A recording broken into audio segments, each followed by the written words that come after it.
আসসালামু আলাইকুম রহমতুল্লাহি ওয়া বারাকাতুহু। যে মানুষগুলি একদিন আমাদের মাঝে ছিল, হয়তো ছিলেন আমাদের প্রিয়জন, আত্মীয় বা অচেনা কেউ, আজ তারা চিরনিদ্রায় শুয়ে আছেন এই নিঃশব্দ কবরস্থানে। তাদের আর কিছু চাওয়ার নেই, তাই আমরা তাদের প্রতি একটু শ্রদ্ধা রেখে পরিষ্কার পরিচ্ছন্নতার কাজ হাতে নিয়েছি। আমরা গত ভিডিওতে দেখিয়েছি সর্দারপাড়া মসজিদ ও ঈদগাহ মাঠ পরিচ্ছন্নতা কার্যক্রম। আজ আমরা সর্দারপাড়া কবরস্থানের কার্যক্রম দেখাবো ইনশাআল্লাহ। গত ভিডিওতে বলেছিলাম যে মসজিদ, ঈদগাহ এবং কবরস্থানটি অনেক বড় ছিল।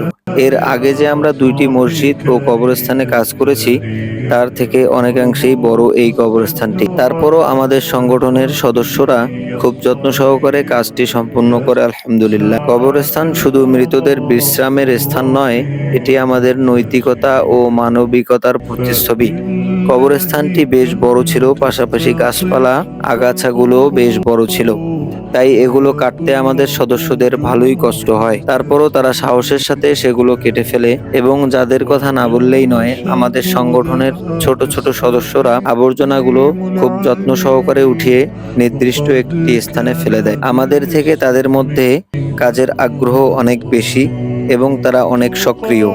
ছোট ছোট সদস্য, বিশেষ করে বাইজিদ, মাসুম, মাহিম, বোরহান, সিয়াম, জয়, গোলাম রব্বানী এবং আরো অনেকে আমাদের কাজে অনেক সাহায্য করে। আমরা ছোট ভাইদের প্রতি কৃতজ্ঞ।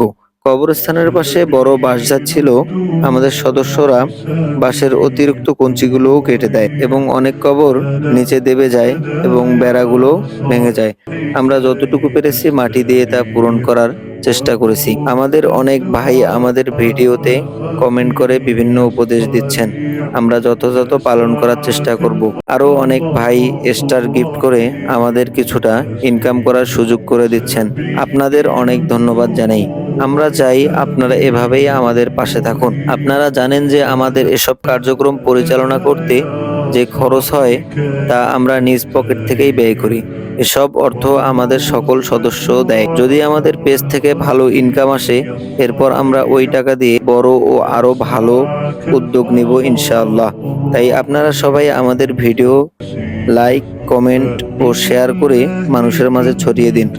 আসুন সবাই মিলে এগিয়ে আসি, মাসে অন্তত একবার 1 ঘন্টা সময় দেই, কবরস্থানগুলো পরিষ্কার করি। এটি শুধু একটি কাজ নয়, এটি একটি ইবাদত, একটি দায়িত্ব, একটি ভালোবাসা। যাদের আর কিছু করার নেই, তাদের জন্য আমরা অন্তত এটা করতে পারি। পরিচ্ছন্ন কবরস্থান, পরিচ্ছন্ন হৃদয়ের পরিচয়।